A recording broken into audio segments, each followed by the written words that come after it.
Ideal یہ example, تو قربانی اسی کو کہتے ہیں۔ ہر لائن میں آپ کو قربانی دینی ہے، لیکن اچھی چیز میں دینا ہے نا، اچھی چیز میں جس کا فائدہ دنیا کے ساتھ ساتھ آخرت میں بھی ملے۔ اب چند واقعات آپ وہ سنیے جو صحابہ کرام کے ہیں، جنہوں نے کتنی عظیم قربانیاں دی ہیں، جس کی وجہ سے وہ قیامت تک کے لیے ان کا نام ہمیشہ ہمیشہ کے لیے لکھ دیا گیا ہے۔ حضرت ابو ہریرہ رضی اللہ تعالیٰ عنہ کو کون نہیں جانتا؟ سارے لوگ جانتے ہیں، دوسی قبیلہ کے ہیں۔ آپ 7 ہجری میں آپ صلی اللہ علیہ وسلم کی خدمت میں حاضر ہوتے ہیں، اسلام لاتے ہیں اور 3 سال تک رہتے ہیں، لیکن انہوں نے کیا قربانی دی کہ اللہ کے رسول کا ساتھ کبھی نہیں چھوڑا، جس کی وجہ سے آپ سب سے زیادہ احادیث کو روایت کرنے والے آپ ہیں۔ ان کے شاگردان پوچھتے ہیں، اے استاد محترم ابو ہریرہ، آپ یہ بتائیے کہ دیگر صحابہ سے زیادہ احادیث آپ کو کیسے یاد ہیں؟ تو آپ بیان کرتے ہیں کہ دیگر انصار صحابہ جو تھے وہ اپنی کھیتی باڑی میں مشغول تھے، اور مہاجرین صحابہ کرام جو تھے وہ اپنے کاروبار میں مشغول تھے، لیکن میں اللہ کے رسول کے ساتھ مشغول تھا۔ اللہ کے رسول کی مجلس کو میں چھوڑنا نہیں چاہتا تھا 1 منٹ کے لیے بھی، بلکہ ایسا وقت بھی آیا 3 دن اور 3 رات سے زیادہ ہو گئے، آپ بھوکے ہیں، پیاسے ہیں، آپ کے پیٹ میں دانا نہیں ہے، لیکن آپ اس لیے مجلس میں چھوڑ رہے ہیں کہیں ایسا نہ ہو کوئی حدیث رسول بیان کر دیں اور میں سننے سے رہ جاؤں۔ اللہ، ایسا نہ ہو میری غیر موجودگی میں کوئی بات بتا دیں اور میں سننے سے قاصر رہ جاؤں۔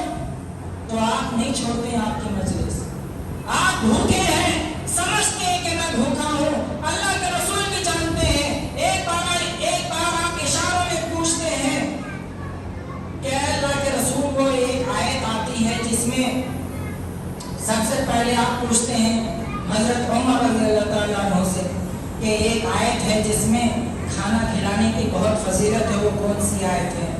وہ اشارہ نہیں سمجھتے ہیں۔ ان کے پوچھنے کا مطلب یہ تھا کہ میں بھوکا ہوں، مجھے آپ کھانا کھلا دیں، لیکن ایک علمی انداز میں پوچھتے ہیں۔ حضرت ابوبکر صدیق آتے ہیں، آپ بھی ان سے یہی پوچھتے ہیں، لیکن وہ بھی نہیں سمجھ پاتے ہیں۔ اللہ کے رسول سے پوچھتے ہیں، اللہ کے رسول بھوکوں کو کھانا کھلانا کیسا ہے؟ ابو ہریرہ میں جانتا ہوں، کہتے ہیں آپ ابو ہریرہ میں جانتا ہوں تم بھوکے ہو، مجھے معلوم ہے کہ تم بھوکے ہو، اس لیے تم یہ بات مجھ سے پوچھ رہے ہو۔ اللہ اکبر، قربان جائیے اس ادا پر۔ آپ پہلے ان کے کھانے کا انتظام کرتے ہیں، ان کے کھانے پینے کا انتظام کرتے ہیں۔ اور ایک بار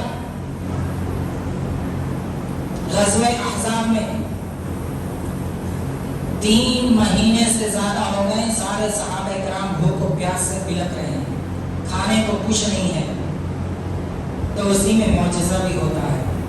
ایک بار اللہ کے رسول صلی اللہ علیہ وسلم بیٹھے ہوئے تھے، 70 لوگوں کا مجلس تھا، آپ کے پاس دودھ کا ایک پیالہ آیا، دودھ کا ایک پیالہ، ایک کٹورا دودھ میں کتنا دودھ آئے گا؟ 50 گرام 100 گرام بس، لیکن یہ اللہ کی برکت تھی۔ آپ نے کہا ابو ہریرہ اسے سارے لوگوں کو پلائیے، تو ابو ہریرہ کہتے ہیں اللہ کے رسول سب سے زیادہ بھوکا پیاسا تو میں ہوں۔ کہا نہیں، پہلے دے کر صحابہ کرام کو پلائیے۔ آپ سوچتے ہیں کہ ایک کو پلاؤں گا تو کٹورا خالی ہو جائے گا، لیکن اللہ کے رسول کا حکم ہے، پلاتے ہیں۔ سارے لوگوں کی باری آتی ہے، 70 کے 70 صحابہ کرام ایک ہی کٹورے سے سارے کے سارے دودھ پی لیتے، کیونکہ سب صحابہ کرام اس وقت کئی دنوں سے زیادہ بھوکے تھے۔ اور اللہ کے رسول کہتے ہیں ابو ہریرہ اب تم پیو آخر میں، تو کہتے ہیں میں نے پیا، تو کہا اور پیو، تو کہا میں نے پیٹ بھر کے پیا، اتنا پیا کہ اب میں نہیں پی سکتا، اب نقصان ہو جائے گا پیوں گا، تو کہا کوئی بات نہیں، آخر میں اللہ کے رسول نے پیا۔ تو خیر یہ قربانی حضرت ابو ہریرہ کے ساتھ ہے کہ آپ اللہ کے رسول کے ساتھ لگے رہے، کیوں؟ علم دین حاصل کرنے کے لیے، قرآن کی سمجھ حاصل کرنے کے لیے، اللہ کے رسول کی احادیث کو حاصل کرنے کے لیے انہوں نے قربانی دی۔ اللہ کے رسول جب تک کا ہمیشہ ساتھ رہے تاکہ کوئی بھی دین کی بات ان سے دور نہ رہ جائے۔ اسی لیے سب سے زیادہ روایت احادیث حضرت ابو ہریرہ رضی اللہ تعالیٰ عنہ سے آتی ہے۔ اور قربانی کے عظیم مثال دیکھیں، اللہ کے رسول صلی اللہ علیہ وسلم مصعب بن عمیر کو دعوت دیتے ہیں اسلام کی، اور آپ دعوت قبول کر لیتے ہیں۔ نوجوان ہیں،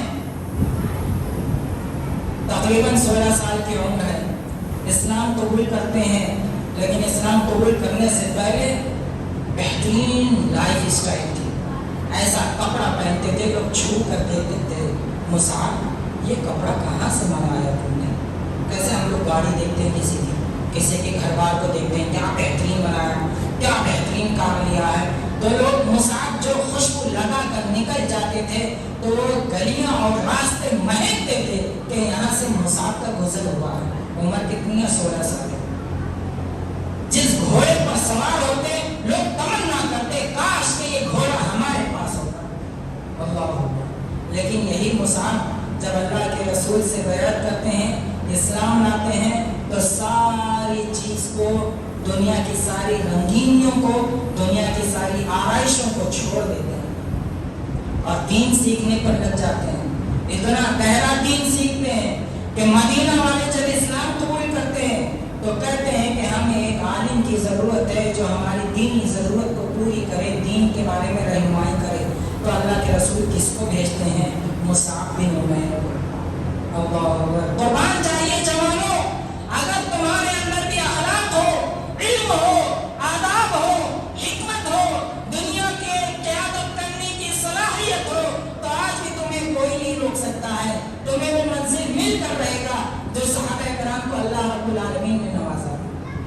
نوجوان ہیں، مدینہ جاتے ہیں، ساری چیزیں انہوں نے قربان کر دی ہے، اپنا سونا، جاگنا، اٹھنا، بیٹھنا، کپڑا اور وہ سارے رہن اور آشائش کی چیزیں چھوڑ دی ہیں، اللہ کے لیے ہو گئے ہیں، بس ضرورت زندگی صرف استعمال کرتے ہیں۔ اتنی محنت کرتے ہیں مدینہ میں کہ 1 سال کے اندر پورا مدینہ اسلام قبول کر لیتا ہے، اور دوسرے سال پھر یہی لوگ اللہ کے رسول کو، صحابہ کرام کو مدینہ ہجرت کرنے کی دعوت دیتے ہیں، اور یہیں سے اسلامی سلطنت کا وجود ہوتا ہے۔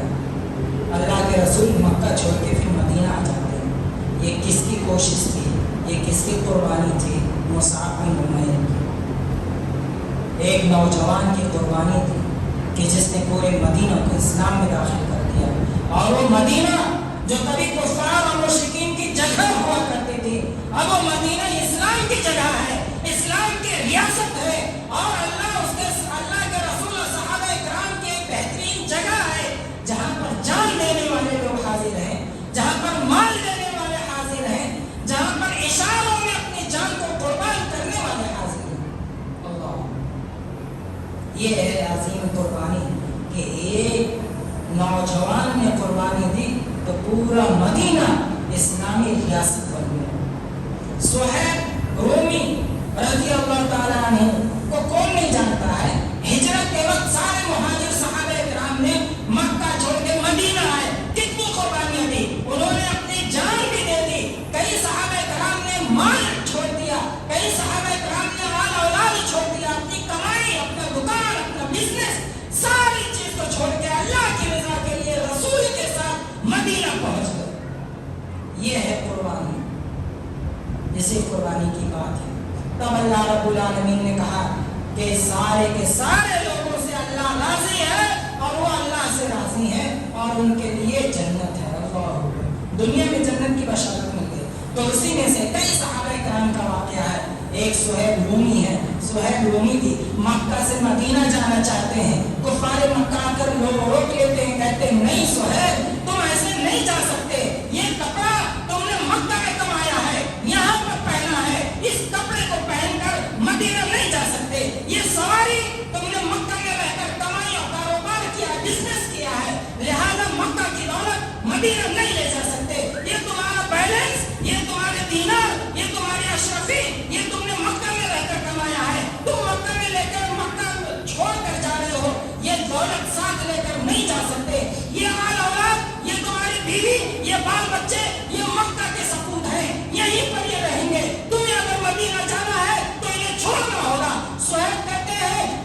بات نہیں، تم میری دولت لے لو، میرا بیلنس لے لو، میری اولاد لے لو، میرے بیوی کو بھی رکھ لو، میرے سارے رشتے داروں کو رکھ لو، میں اکیلا جاتا ہوں، اس لیے کہ میں نے اللہ کے لیے ہجرت قبول کیا ہے، اللہ کی رضا کے لیے کیا ہے۔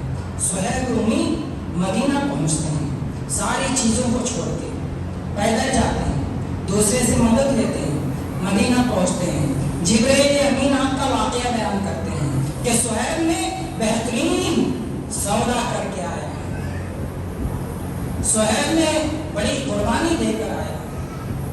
آپ ان سے سلام کہیے گا اور کہیے گا کہ اللہ رب العالمین نے ان کے لیے جنت تیار کر رکھا۔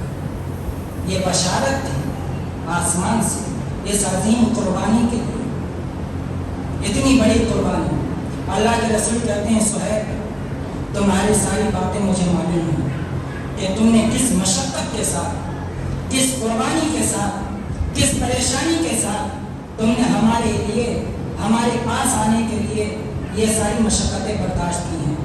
تو ھذا مال رابح، یہ بہت بہترین سودا ہے، بہت بہترین سودا ہے، اور اس کا بدلہ اللہ رب العالمین نے تمہارے لیے جنت رکھا۔ اللہ، یہ تھی وہ قربانی۔ حضرت اسماء کو کون نہیں جانتا، حضرت ام سلمہ کو کون نہیں جانتا، جو بعد میں اللہ کے رسول صلی اللہ علیہ وسلم کی بیوی بنی اور مومنوں کی ماں بن گئی، اسی قربانی کی وجہ سے۔ اللہ کے رسول صلی اللہ علیہ وسلم نے بھی کئی بار قربانیاں دی ہیں، بے شمار آپ کی زندگی پوری قربانیوں سے بھری پڑی ہے۔ جب کفار مکہ نے آپ کے اوپر تنگ کر دیا سارے راستے کو دعوت دینے کو، تو آپ کو شعب ابی طالب میں بند کر دیا گیا 3 سال تک کے لیے، کہ جتنے لوگ بھی اللہ کے رسول پر ایمان لائے ہیں سب کے سب کو اس گھاٹی کے اندر، پہاڑ چاروں طرف پہاڑ ہے، بیچ میں ایک وادی ہے، اس میں بند کر دیا۔ نہ آپ کا کوئی تعلق ہوگا، نہ آپ کو کوئی کھانا پینا ملے گا، نہ آپ سے کوئی مل جل سکتا ہے، نہ آپ کسی سے مدد لے سکتے ہیں۔ سارے مکہ والے اس بات پہ راضی ہو گئے اور آپ کو شعب ابی طالب میں بند کر دیا 3 سال تک۔ آپ کو ایک وقت کا کھانا نہیں ملا، کتنی پریشانی ہوئی، 2 وقت کا نہیں ملا، 3 وقت کا نہیں ملا، 2 دن نہیں ملا، 1 مہینے تک کھانا نہ ملا ہو۔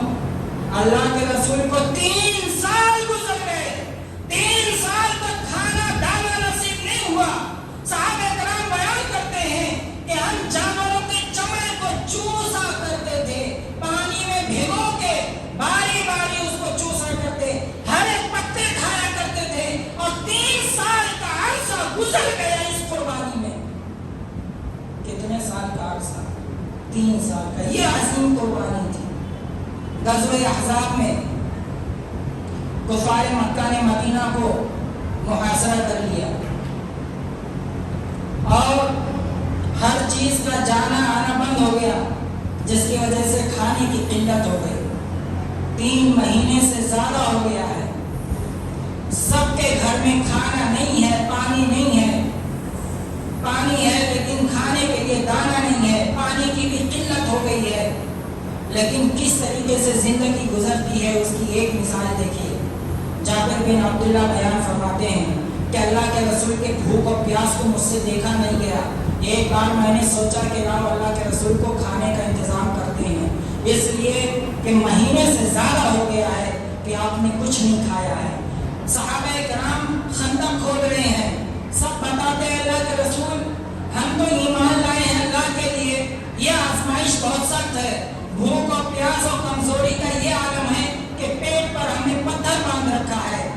سب پتھر دکھاتے ہیں اپنا، تو اللہ کے رسول کہتے ہیں کہ دیکھو تم نے 1 باندھ رکھا، میں نے 2 باندھ رکھے، مجھے بھی اسی بھوک اور پیاس کا احساس ہے، مجھے بھی یہی پریشانی ہے جو تمہیں ہے۔ ایسی صورت میں جابر بن عبداللہ اپنے گھر دعوت کرتے ہیں، 5 لوگ کو دعوت دیتے ہیں، اللہ کے رسول آپ آئیں اور ساتھ میں 4 کسی بندے کو لے کر آئیں تاکہ کچھ میں آپ کے کھانے کا انتظام کر دوں۔ تو یہ جاتے ہیں گھر پہ انتظام کرتے ہیں، تو کیا دیکھتے ہیں وقت پر اللہ کے رسول کتنے صحابہ کرام کو 1400 صحابہ کرام کو لے کر حاضر ہوتے ہیں جابر بن عبداللہ کے گھر پہ۔ دعوت کتنے کی تھی؟ 5 کی، گئے کتنے؟ 1400 صحابہ کرام گئے۔ جابر بن عبداللہ پریشان ہو گئے،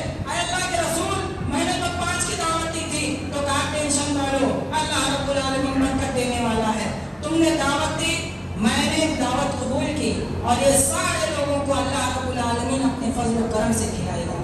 تھا کیا؟ بکری کا ایک بچہ اور چند آٹے۔ تو آپ نے کہا کہ جاؤ سالن کو ہانڈی سے چولہے سے اتارنا نہیں، سالن کی ہانڈی کو چولہے سے نہ اتارے، اور روٹی ابھی بنانا نہ شروع کریں، جب ہم کھانے لگے تب ساتھ میں روٹی بنانا کریں۔ اللہ کے رسول صلی اللہ علیہ وسلم کھانوں پر دعا پڑھ کے کھولتے ہیں اور پھر کھانا شروع کرتے ہیں۔ 10 لوگ باری باری کھانا کھاتے ہیں، اس لیے کہ سب 1 مہینے سے زیادہ سے بھوکے ہیں، کسی نے کھانا نہیں کھایا، جی بھر کے کھاتا ہے، اور اس کے بعد سب کے سب سیر ہو جاتے ہیں، سب کا پیٹ بھر جاتا ہے، سب خوش ہو جاتے ہیں۔ اس کے بعد اللہ کے رسول صلی اللہ علیہ وسلم کھاتے ہیں تو جتنا کھانا تھا وہ اتنا ہی بچا، 1400 صحابہ کرام نے کھا لیا۔ تو یہ ایک معجزہ تھا۔ معجزہ کے ساتھ اس کے پیچھے جو میں بتانا چاہتا ہوں وہ قربانی تھی، جس قربانی کے لیے اللہ اس کے رسول کی خوشنودی کے لیے 1400 صحابہ کرام راضی ہو گئے۔ کھانے کو نہیں ہے، پینے کو نہیں ہے، پریشانی ہے، لیکن دین میں استقامت ہے، ایمان مضبوط ہے، اللہ اس کے رسول کے ساتھ ہیں، کبھی دین کا ساتھ نہیں چھوڑا، کبھی نمازیں نہیں چھوڑی، دینی فرائض کو نہیں چھوڑا، وہ اس کے اوپر کاربند رہے، یہ اس پر قائم رہے، اور اللہ رب العالمین نے ان کے لیے ہی آیت اتارا ہے کہ اللہ رب العالمین ان سارے لوگوں کے لیے جنت کا وعدہ کرتا ہے۔ محمد رسول اللہ والذین معه اشداء للکفار رحماء بینہم، کہ اللہ کے رسول اور ان کے ساتھ رہنے والے جو ہیں ان سب کے لیے اللہ رب العالمین نے مغفرت کا وعدہ کیا ہے اور بڑے بدلے کا بڑا بدلہ جنت ہے۔ اللہ اکبر۔ تو لہذا معلوم کیا ہوا، بہت سی باتیں ہیں کہ اسلام میں قربانی کی بے شمار مثالیں ہیں، اور بغیر کسی مشقت اور قربانی کے دنیا کی کوئی چیز حاصل نہیں کی جا سکتی ہے، چاہے وہ شیطانی راستہ ہو، چاہے وہ رحمان کا راستہ ہو، چاہے کوئی بھی راستہ ہو۔ دنیا میں جب بھی آپ کو کامیابی حاصل کرنی ہے تو اس کے لیے قربانی دینا ہوگا، اس کے لیے مشقت برداشت کرنی ہوگی، لیکن ہم مسلمان ہیں، ہمیں آخرت کے لیے فکر کرنی ہے، ہمیں دین کے لیے فکر کرنی ہے، ہمیں ایمان کے لیے فکر کرنی ہے، ہمیں اس لیے فکر کرنی ہے کہ مرنے کے بعد ہمارا عمل اچھا ہو، مرنے کے بعد اللہ ہم سے راضی ہو جائے۔ اس بات کے لیے ہمیں قربانی دینے کی ضرورت ہے۔ آخر میں دعا کہ اللہ ہمیں نیک عمل کرنے کی توفیق عطا فرمائے اور دنیا آخرت کی بھلائیوں سے نوازے، اور قربانی کے عظیم مقصد کو سمجھنے کی توفیق عطا فرمائے، اس پر عمل کی توفیق دے۔ آمین۔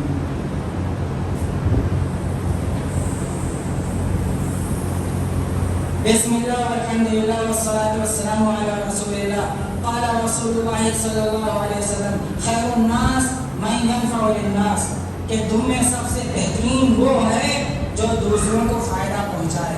آج ہمارے اندر ضرورت ہے کہ ہم اپنے اندر ایثار کا جذبہ پیدا کریں، کسی کو کچھ دینے کا جذبہ پیدا کریں، اپنے اندر کچھ چیز قربان کرنے کا جذبہ پیدا کریں۔ یہ جذبہ جب تک پیدا نہ ہوگا تب تک ہم پکے اور سچے مسلمان نہیں بن سکتے۔